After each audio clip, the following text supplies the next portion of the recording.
ओम नमो भगवते वासुदेवाय। ओम नारायणाय। अगली कथा राजा ययाति का बकरी व बकरे का एक इतिहास कहना। सुखदेव जी ने कहा, हे परीक्षित, राजा ययाति बहुत दिनों तक संसारी सुख में फंसा रहा। जब यज्ञ आदि करने से उसके ज्ञान हुआ, तब एक दिन उसने विचार किया कि हमने पुत्र की जवानी लेकर इतना सुख उठाया, तिस पर भी अभी तक इच्छा पूरी नहीं हुई। देखो, मिट्टी का घड़ा पानी डालने से भर जाता है और इंद्रियां अति सुख पाने पर भी तृप्त नहीं होती। इसी तरह संसारी जाल में फंसे हुए मरने से मेरा जन्म अकात होगा। इसलिए अब परलोक बनाने के लिए हरि भजन करना चाहिए।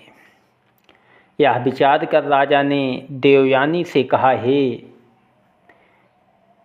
प्राण प्यारी, हमने अहेर खेलते समय वन में एक कौतुक देखा था। वह हाल कहते हैं, सुनो। हंसी आती है। देवयानी हाथ जोड़कर बोली, महाराज, मुझे भी वह चरित्र सुनाओ। राजा ने कहा कि ब्राह्मण की एक बकरी कुएं में गिर पड़ी थी। उसको एक बकरे ने बाहर निकाला। सो बकरी ने उस बकरे को अपना स्वामी बनाकर बहुत दिन उसके साथ संसारी सुख उठाया। जब उस बकरी के 2 पुत्र उत्पन्न हुए, तब वह बकरा किसी दूसरी बकरी से फंस गया। इसलिए पहली बकरी अनादर होने से अपने ब्राह्मण के यहाँ चली गई।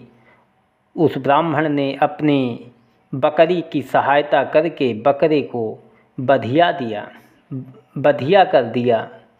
जब बकरे ने ब्राह्मण से अति विनती की और ब्राह्मण ने दयालु होकर फिर उसे ज्यों का त्यों बना दिया, तब वह बकरा फिर संसारी सुख में फंस गया।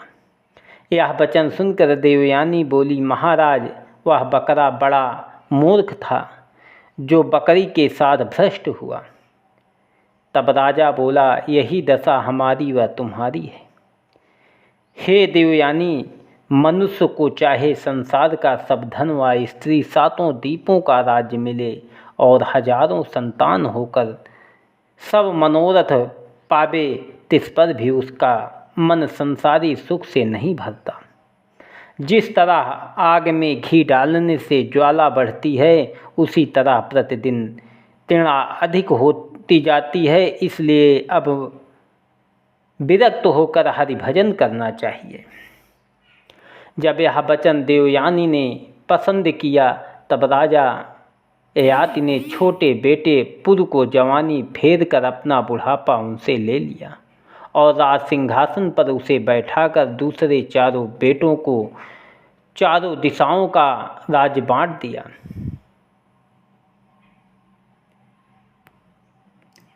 आप देवयानी समेत बदरी केदार में चले गए और परमेश्वर का तप व ध्यान करके मुक्त हुए।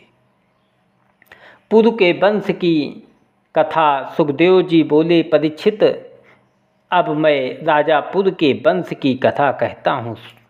जिस कुल में तुमने जन्म लिया है, सुनो। पुरु के वंश में कई पीढ़ी बीतने पर दुष्यंत नाम का राजा बड़ा प्रतापी हुआ। एक दिन वह वन में अहेर खेलने गया। तब उसने कांड ऋषीश्वर की कुटी में एक कन्या अति सुंदरी देखी और उस पर मोहित होकर पूछा, हे प्राण प्यारी, तू देव कन्या के समान किसकी बेटी है? कोई राजकन्या भी तेरे तुल्य ना होगी, इसलिए तेरा स्वरूप मेरे हृदय में है। कोई राजकन्या भी तेरे तुल्य ना होगी, इसलिए तेरा स्वरूप मेरे हृदय में है, बस गया है। यह वचन सुनते ही शकुंतला बोली, हे राजन, मैं विश्वामित्र ऋषीश्वर और मेनका अप्सरा से उत्पन्न हुई हूँ। इस बात को कांड ऋषीश्वर जानते ही आप मेरे स्थान पर टिककर जो आज्ञा दीजिए, कंद मूलादिक व लोटे भर पानी से आपका सम्मान करूं। यह बात सुनते ही राजा प्रसन्न होकर बोले, कन्या का भी स्वयंवर करना धर्म है। यह आपका सम्मान करूं। यह बात सुनते ही राजा प्रसन्न होकर बोले, कन्या का भी स्वयंवर करना धर्म है। यह कहकर राजा बड़े प्रेम से रात्रि को उसके स्थान पर टिके और दोनों ने प्रसन्नता से आपस में गंधर्व विवाह करके भोग किया। हर इच्छा से उसी दिन उसके गर्भ रह गया। जब प्रातः समय राजा शकुंतला को उसी तरह छोड़कर राज मंदिर पर चले गए, तब कांड ऋषीश्वर ने जाना कि इसके राजा से गर्भ रहा है। 10वें महीने एक बालक अति सुंदर व ऐसा बलवान उनसे उत्पन्न हुआ जो लड़कपन में सींक के धनुष बाण से बाघों को मारने लगा। जब कांड ऋषीश्वर बोले, हे शकुंतला, तू अपने बालक को राजा के पास ले जा। जब ऋषीश्वर की आज्ञा से शकुंतला ने अपना बालक लिए हुए राजसभा में जाकर कहा, हे पृथ्वीनाथ, मैं आपकी स्त्री हूँ, राजकुमार समेत आई हूँ। तब राजा बोले, मैं तुझे नहीं पहचानता, तू कौन है और यह बालक किसका है। जब दुष्यंत ने जानबूझकर यह झूठ वचन कहा, तब राजसभा में यह आकाशवाणी हुई कि हे राजा, शकुंतला सच कहती है, यह बालक तुम्हारे प्रेम से उत्पन्न हुआ है, इसलिए तुम इन दोनों को अपने घर रखो। धर्मात्मा पुत्र अपने पिता को नरक जाने से बचा लेते हैं। जब यह आकाशवाणी सब सभा वालों ने सुनी, तब राजा ने देवतों की आज्ञा से शकुंतला को अंगीकार किया और उन्हें पुत्र समेत राजमंदिर में भेज दिया। उस बालक का नाम भरत रखा। राजा के मरने के उपरांत वही लड़का जो परमेश्वर का अंश था, राजगद्दी पर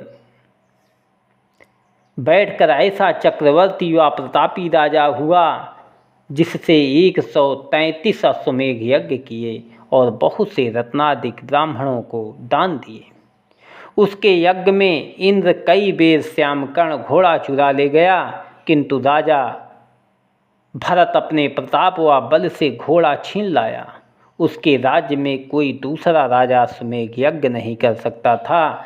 जितने मिलेच्छ व दुखदायी राजा पृथ्वी पर थे, सबका उसने नाश कर दिया और 7 द्वीपों के राजाओं को अपनी सेवा में रखा। अपने बल से दैत्य को जीतकर इंद्रादिक देवतों को देवलोक का राज्य दिया। उसके राज्य में पर्वत व समुद्र आदि अनेक तरह के रत्न, सोना और चांदी आदि सदा इस वास्ते प्रत्यक्ष रखते थे कि जिसे जो इच्छा हो वह ले जाए। इसी तरह 27,000 वर्ष भरत ने इंद्र के समान चक्रवर्ती राज्य किया और तप करने से उसका पराक्रम बना रहा। राजा भरत ने अपने 3 विवाह विदर्भ देश के राजा की बेटियों से किया। जब हर इच्छा से उसके कई पुत्र कुरूप उत्पन्न हुए, तब रानियों ने इस डर से कि राजा भरत कहेंगे कि ये बालक हमारे प्रिय से नहीं हुए हैं, उन लड़कों को गंगा में फेंकवा दिया। इसलिए राजा भरत संतान न होने से चिंता में रह करते थे। कुछ दिन बीतने पर राजा ने कांड ऋषीश्वर से मंत्र लिया। तब ऋषीश्वर ने पुत्र होने के लिए राजा भरत से यज्ञ कराया। उसी समय देवताओं ने प्रसन्न होकर भरद्वाज नाम का बालक जो ममता से हुआ था लाकर भरत को दिया। राजा ने उसका विथत नाम रखकर पुत्र के समान पालन किया और भरत के मरने के उपरांत वह राजा हुआ। इतनी कथा सुनकर परीक्षित ने पूछा, महाराज भरद्वाज किस तरह उत्पन्न हुआ था, उसकी कथा कहिए। सुखदेव जी बोले, हे परीक्षित, एक बेर बृहस्पति ने अपने बड़े भाई उतत्थ की स्त्री ममता से बरजोरी भोग किया, सो उसके गर्भ रह गया। उसके अपने स्वामी के डर से बालक को पेट से गिरा दिया। वही पुत्र भरद्वाज था। जब बृहस्पति के समझाने पर आकाशवाणी समझाने और आकाशवाणी होने पर भी ममता ने उसका पालन नहीं किया। तब मरुत देवता ने जिसके नाम का यज्ञ भरत ने किया था उस बालक को लाकर राजा को दे दिया। इस तरह भरद्वाज का जन्म हुआ। राजा विरत के संतान की कथा। सुखदेव जी बोले, हे परीक्षित, विरत के वंश में कई पीढ़ी बीतने पर राजा रातदेव महात्मा ऐसा हुआ। ओम नमो भगवते वासुदेवाय। अगली कथा